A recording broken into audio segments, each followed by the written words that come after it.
Sports Radio 680, The Fan. This is The Front Row, your newest favorite radio show. Steak, Brian Finner, and Sandra Golden. Thanks so much for being here on a Wednesday morning. Aaron Murray is here, one of the greatest quarterbacks in SEC history, one of the greatest quarterbacks ever to grace the hallowed grounds in Athens, and also NFL second-year player coming up. Aaron, great to have you. Thanks for having me this morning. Absolutely. We had your very nice brother here not so long ago with his fiance, so I hope it works out better than it did for those two, because everything looked good for them at the time, but he's recently single, as you are. So we'll get into that gossip later. We got to loosen you up a little bit and make it more comfortable. But obviously, a lot of folks anxious to hear. We'll cover your whole career at Georgia and life in the NFL, and Brian and you will kind of break down what it's like trying to stick with the league and a backup. I was going to ask you, though, about growing up in the area you did, and you had a phenomenal high school career. But your sports affinity and all that, when do you realize that you're at another level maybe and that this is something you can really run with? Growing up, I was always very passionate about sports, football. Never really thought it would go this far. Obviously, as a little kid, you always dream about playing the NFL. Being from Tampa, I was a big Bucs fan, so went to all the games and watching those guys. Like, man, I want to be out there one day playing, but never really thought it was possible. You playing other sports? A little bit. I played baseball, basketball. My dad was a pitcher in the Blue Jays organization. My brother was a second-round pick by the Milwaukee Brewers, so pretty athletic family. My mom likes to say we get it from her a little bit as well, but we know where it comes from. But it's so always grew up playing. Always play quarterback? Sports. Always played quarterback, played safety a little bit in high school. Right. So did a little bit of everything. But I think, once I started getting offers from colleges, my junior year of high school, I was like, all right, this could happen a little bit. And committed to Georgia, and then, just continue to get better and better each year at the University of Georgia. And luckily, even with injury, was able to still get drafted and, just trying to live out the dream right now. 51 touchdowns in your junior year, 7 picks. You're playing at a big-time program, right? I assume Plant. Big time. Yeah. Plant High School is a monster program. 8A, we're the highest classification in the state of Florida.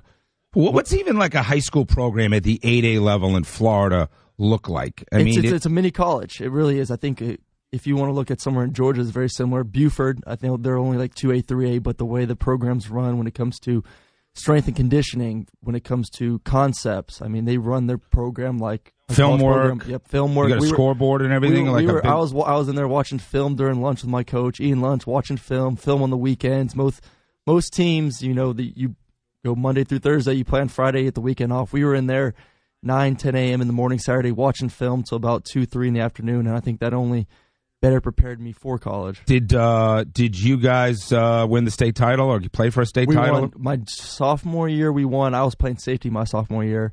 Had another great quarterback, Robert Marv, who went on to the University of Miami and then transferred to Purdue. And then my senior year, we ended up winning the state championship as well. So your final high school game, you win a state title? Yes. Who were you playing in that game? We were playing...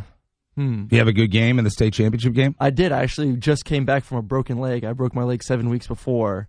So I was pretty much booted up, couldn't really move, just really caught the ball in the shotgun and just stood there and made passes. And kind of crazy. No one thought I was going to be able to make it back. Wow, that's a great story. So.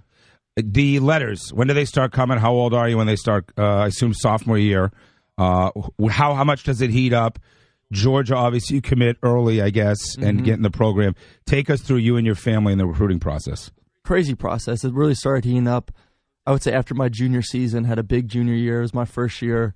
A lot of people, I didn't know if I was going to be able to play quarterback. My sophomore year playing safety, I tore my labrum in my right shoulder. So coming back from that injury, I was like, man, I don't know if I'm going to be able to throw a football again. And came back healthy, had a great junior season. That's when I started getting the offers, started making visits over the summer, heading into the next year, going to camps and those sort of things. And just fell in love with Georgia. Yeah, I wanted to be close to home. I wanted to be in the SEC, so pretty much came down to Florida and Georgia, where I was going to go, and just fell in love with the coaching staff, fell in love with the type of offense they ran, and it was pretty easy from there. Kansas City Chief Aaron Murray joins us here in the front row, driven by Kia. And your first year at Georgia playing had to be kind of a shocker for you because you used to winning so much.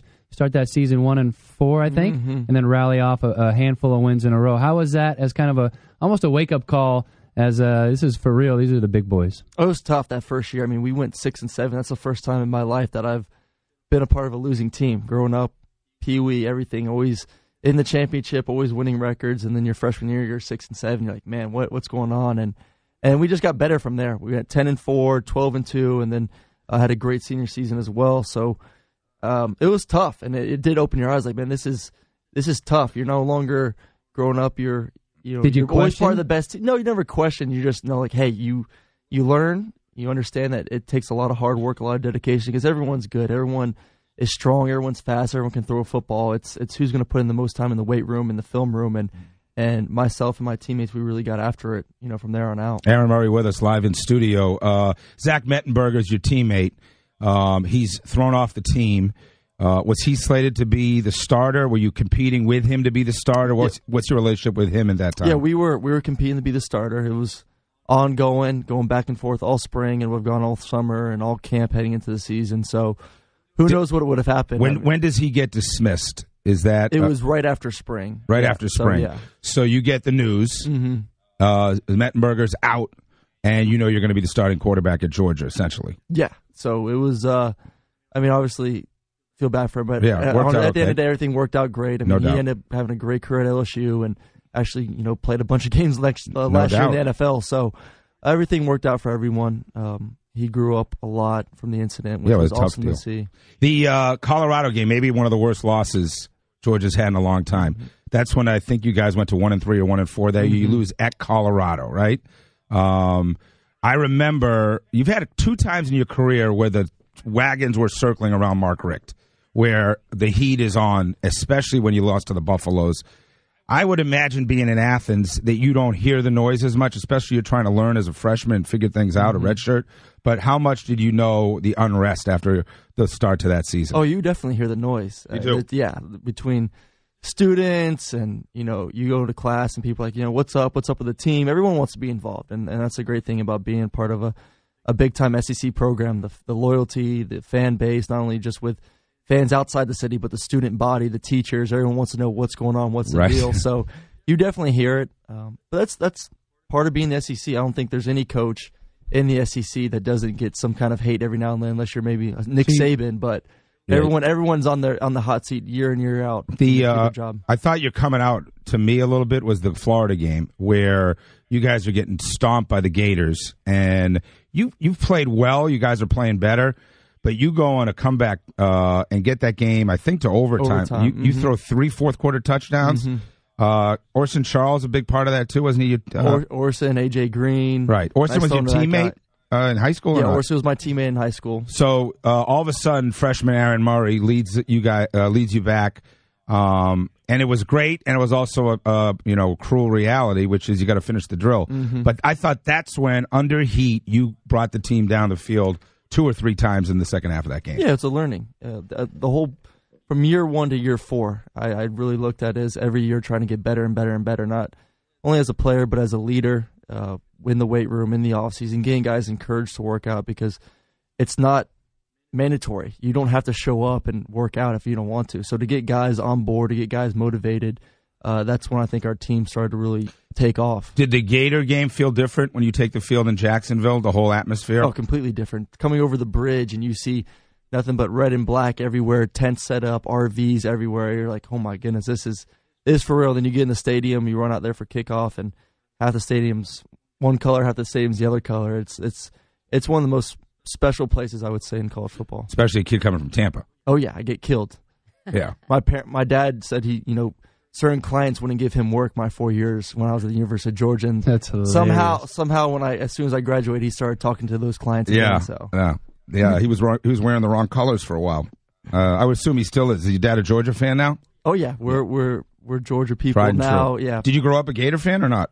Be honest. A little bit, yes. A little bit. My uncle's a big time Bull Gator, so a big time donor. So we would go to a lot of games with him growing up. And I was actually more of a Texas Longhorn fan. I don't know why. I really love Texas. Cool logo. Cool logo. Good town, Austin. On the NCAA football game, they were always one of the best. They had the best receivers. So when I would make myself as a quarterback, I put myself for the best receivers. Right. somehow they had some great receivers. So Aaron Murray's with us for a couple hours, and we'll do our normal stuff on the show. Him and Finn will talk some NFL for sure.